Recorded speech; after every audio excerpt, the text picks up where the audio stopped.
Students, one more video from education एवॉली channel.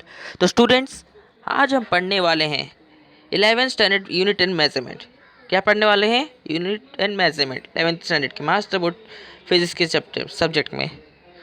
तो start करने के पहले कुछ जान लेते हैं। तो फिजिक्स आखिर है क्या?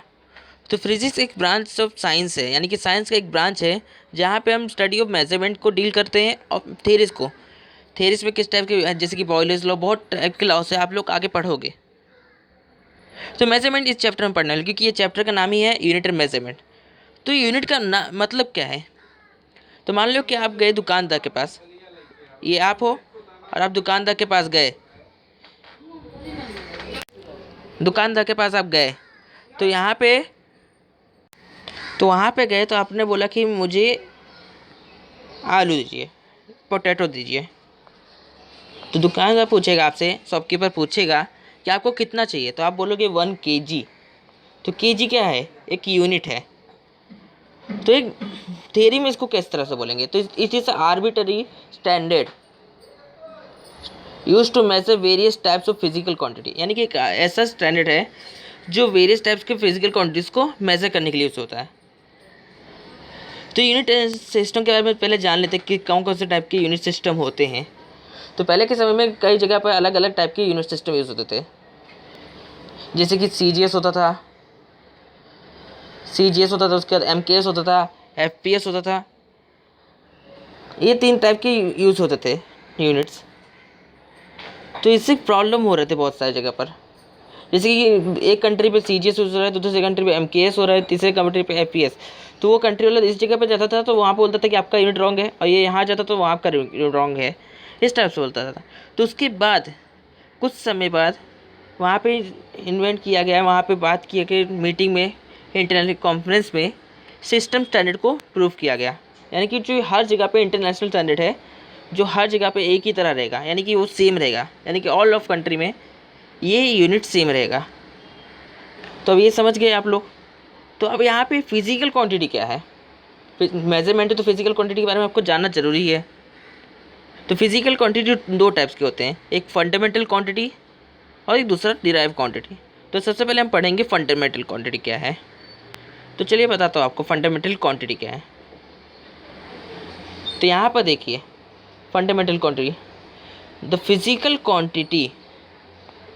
Quantity which does not depend upon other physical quantity for their measurement, यानी कि एक ऐसा फिजिकल क्वांटिटी जो दूसरे फिजिकल क्वांटिटी पे डिपेंड नहीं हो उसके मेजरमेंट के लिए, उसे फंडामेंटल क्वांटिटी कहते हैं।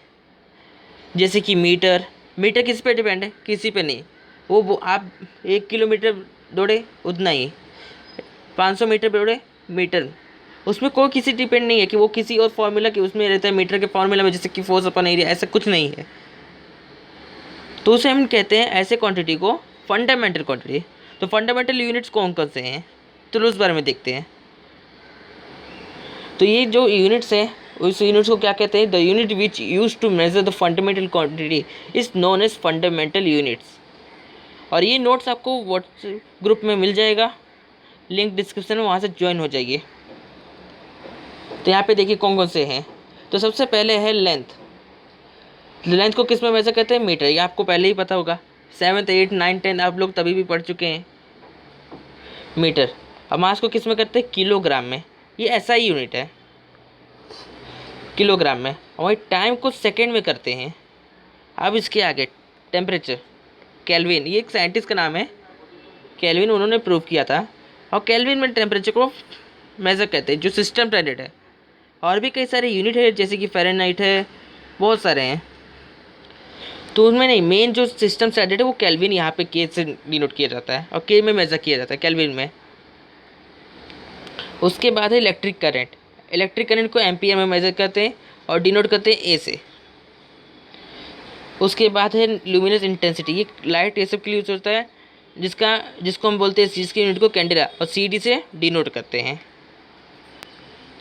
और अब यहाँ पे लास्ट क्वांटिटी है, last but not least, amount of substance, जिसको हम मेज़र करते हैं मोल में। अमाउंट ऑफ सब्सटेंस कई टाइप के होते हैं, वो आप केमिस्ट्री में पढ़ोगे, केमिस्ट्री आपको बताऊंगा, केमिस्ट्री में क्या मोल क्या है, मोल की यूनिट कितना है, एवोगैड्रो नंबर क्या है, सब कुछ डिटेल में बताऊंगा।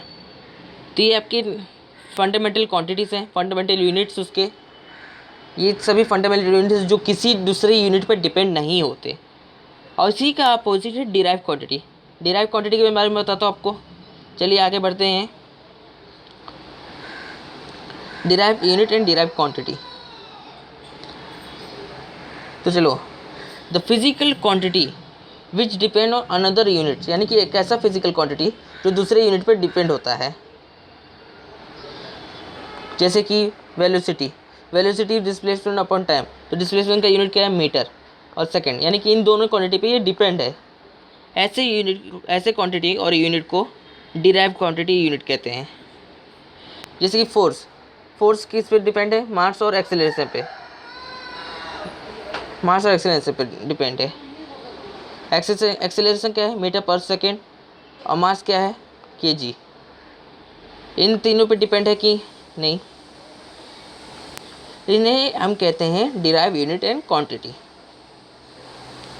आपको ये अच्छे से समझा होगा कि डिराइव यूनिट और क्वांटिटी क्या है। The physical quantity which depend upon another unit for the measurement is called derive unit and quantity. तो इसके बाद नेक्स्ट है सप्लीमेंट्री यूनिट। सप्लीमेंट्री यूनिट दो टाइप्स के होते हैं, एक होता है प्लेन एंगल और दूसरा होता है सॉलिड एंगल। तो प्लेन एंगल क्या है, it is the ratio of length of an arc of the circle. ये एक रेशियो है आर्क ऑफ द सर्कल का। चलिए आपको डिटेल में बता दो कैसे है, ये इसका फॉर्मूला है। तो प्लेन एंगल किस में करते हैं, लेंथ ऑफ एन आर्क और उसके रेडियस ऑफ सर्कल, यानी कि एक सर्कल है, आपने यहाँ से डिस्टेंस लिया और यहाँ तक कवर किया, तो ये जो आर्क लेंथ बना है उसे हम ds से कहते हैं, यानी कि इतना एरिया, स्मॉल एरिया, और उसके रेडियस से करते हैं, जो इसका डी थीटा निकलता है उससे हम प्लेन एंगल कहते हैं। यानी कि जो यहाँ पे जो दिया है आपको डी थीटा, उससे प्लेन एंगल कहते हैं, और उसका जो वैल्यू होता है length of an arc upon radius.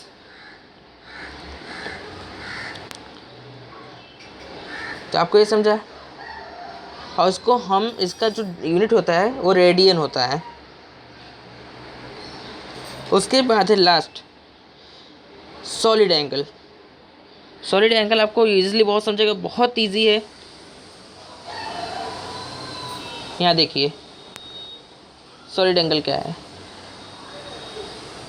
Solid angle को इससे डिनोट करते हैं डी आर का, और उसका जो फॉर्मूला है area of given sphere upon square of radius of sphere.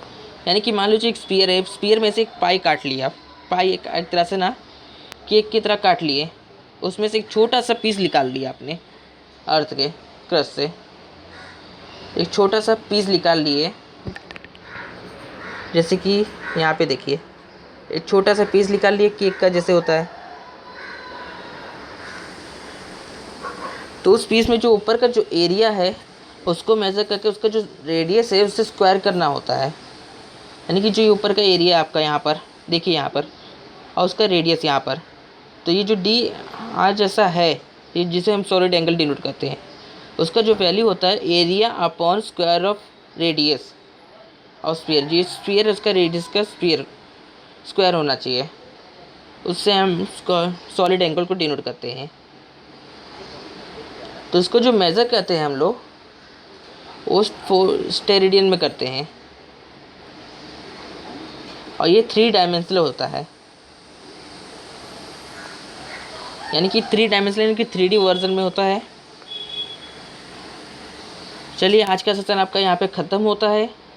अब वीडियो कैसे लगा आप लोग बताइए डिस्क्रिप्शन कमेंट में, और आपको कौन से वीडियो चाहिए आप लोग मुझे बताइए। अगर आपको कोई डाउट है तो आप लोग कमेंट में लिख दीजिए, मैं जल्द नेक्स्ट वीडियो में उसको आपको वो आपका डाउट जो है वो क्लियर कर दूंगा। और चैनल पे नहीं तो चैनल को सब्सक्राइब करिए और बेल आइकन दबा दीजिए, और वीडियो अच्छी लगे तो लाइक ज़रूर करना।